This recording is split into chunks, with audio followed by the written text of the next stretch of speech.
Okay, so this video is to try to explain how to use Kirchhoff's rules, and another example beyond the ones that I used in class. So we're going to try to work this out with my tablet, if I can get it to work properly.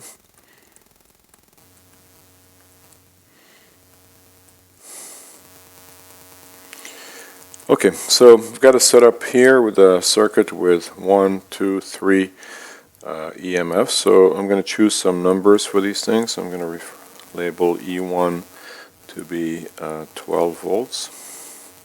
E2 will be 6 volts. I'm sorry, 8 volts. E3 will be 6 volts. And pay attention to the polarities that are labeled here.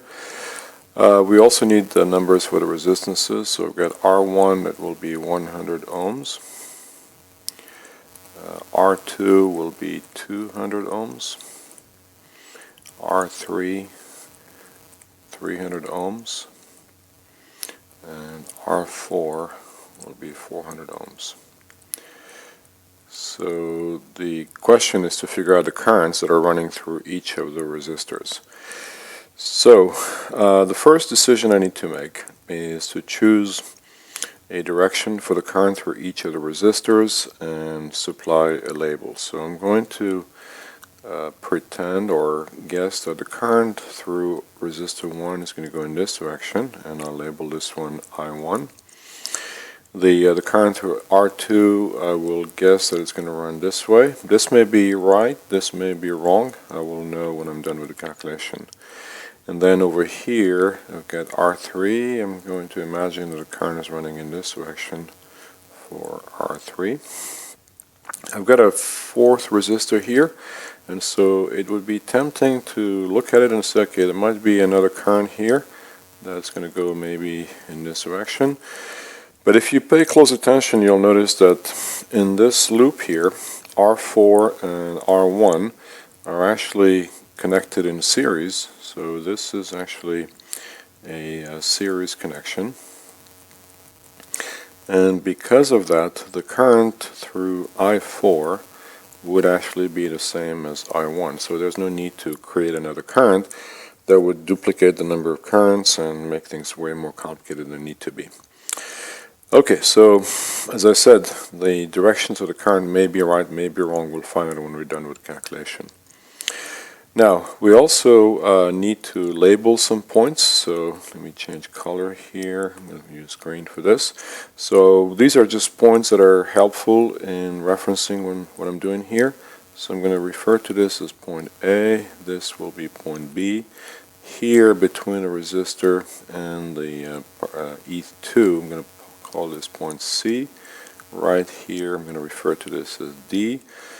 And then over here, I've got E, and we will need this later. I'm going to also need the point F over here. Okay, so these are my reference points, and then I also need to identify my loops. So right here, I've got loop number 1, and as I said in class, we can step through the loop in any direction we want. So I'm going to go clockwise just to keep things easy and simple.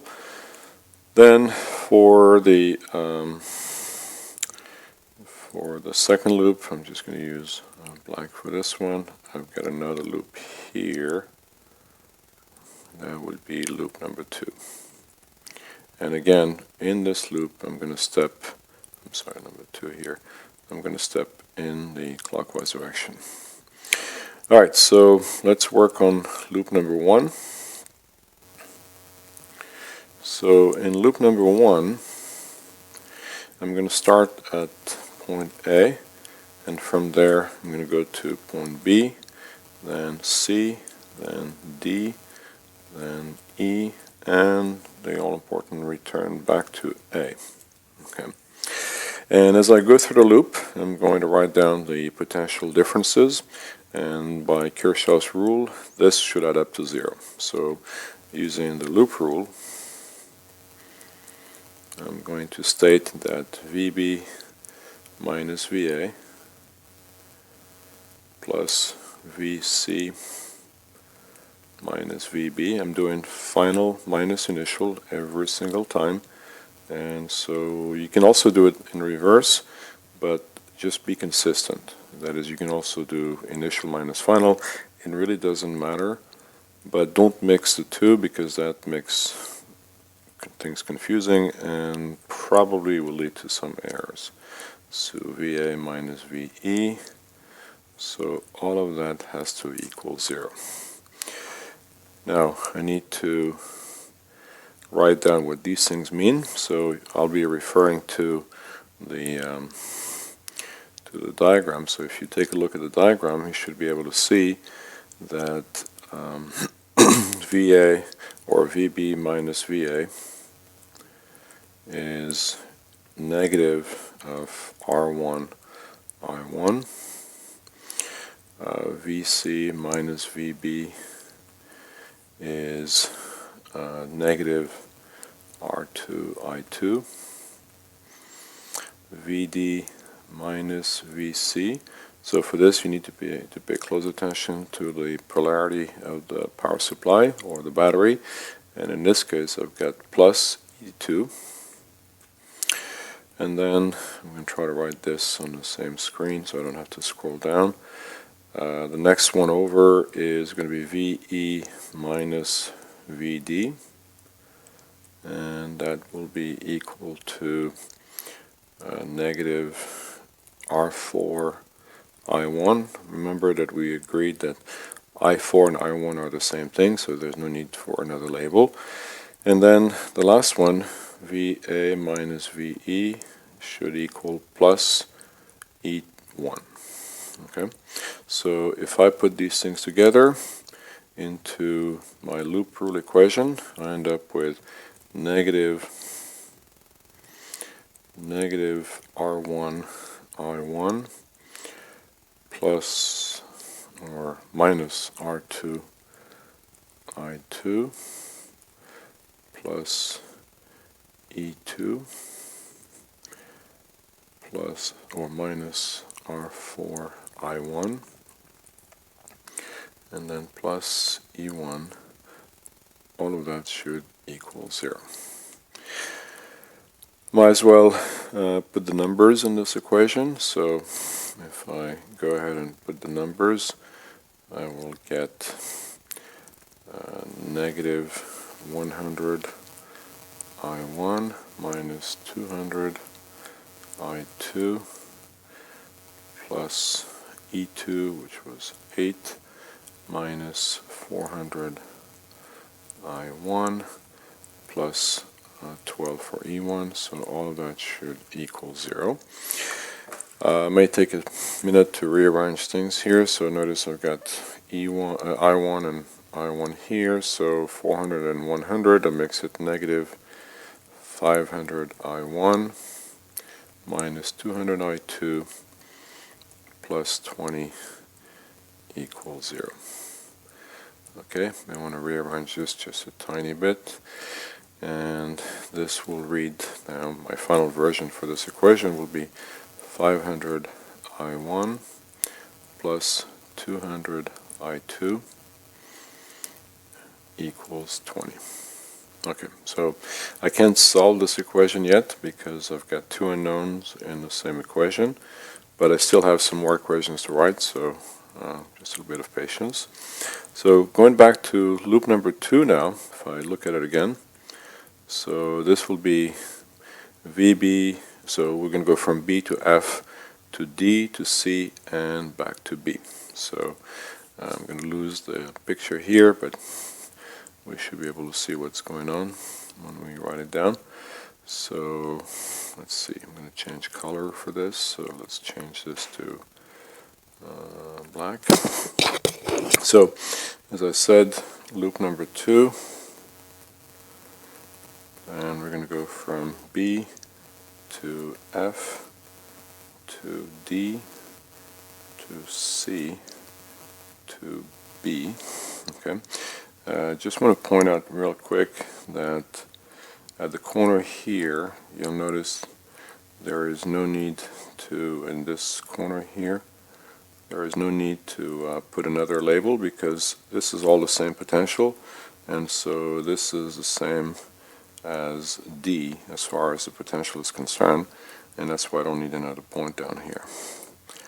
Alright, so now I'm going to write down the potentials, or potential differences. So as done before, it'll be VF minus VB plus VD minus VF plus VC minus VD plus VB minus VC. All of that adds up to 0 per Kirchhoff's loop rule. Alright, now what are these things? Well, VF minus VB, based on the direction, you can go back and check the orientation of the currents. So this should be negative R3 I3.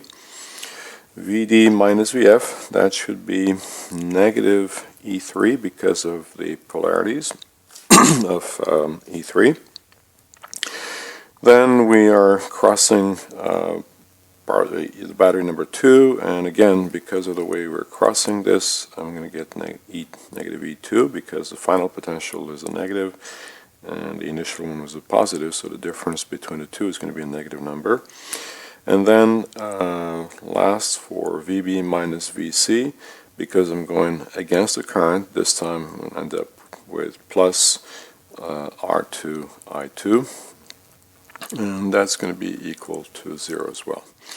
So with the numbers that we have here, we get negative 300 I3 minus E3, which was 6, minus E2, which was 8, plus 200 I2, that is equal to 0. Alright, let's scroll down a little bit. And so rearrange the equation slightly. And so this one, you can already see that this is going to be negative 14 right here. But then I'm going to rearrange this equation to read 200 I2 minus 300 I3 equals 14. So because I'm shifting this over, it becomes a positive 14. So this is my second equation that I'll be working with. But again, I cannot solve this because of the unknowns in the equation, and this is my first equation, here's my second equation.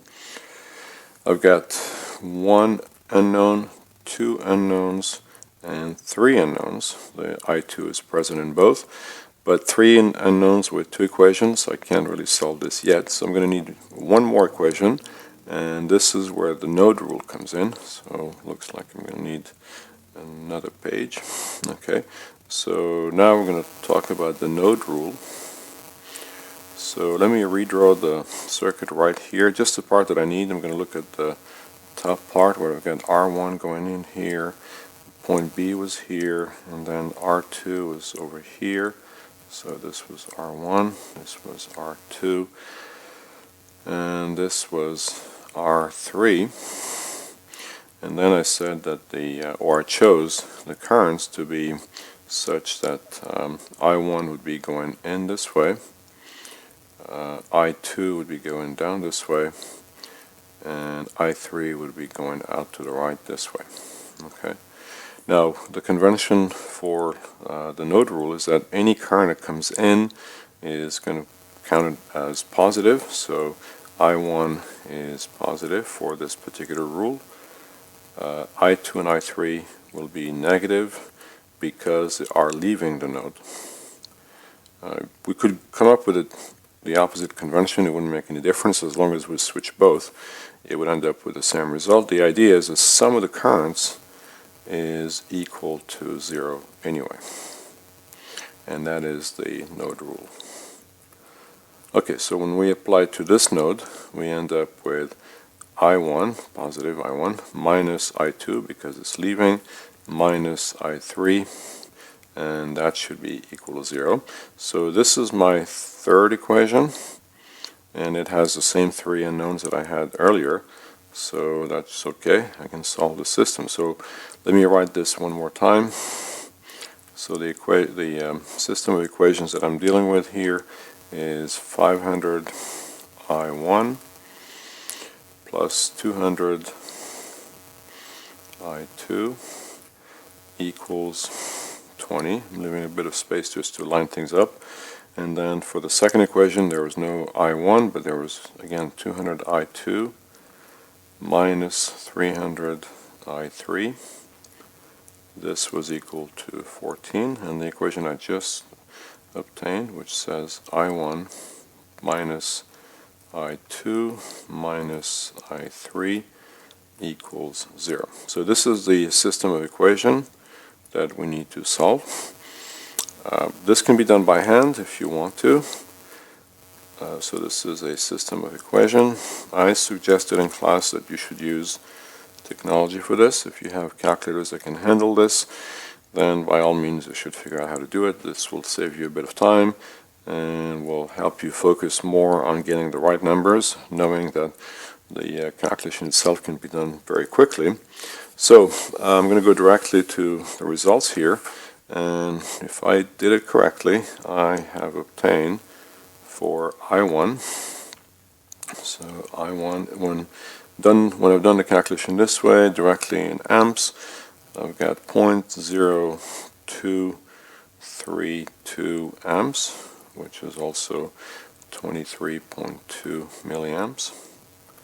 For I2, I got 0.0419. I kept more digits than usual because I meant to write this in milliamps, and I wanted to have 3 sig figs, mainly because it looks better this way.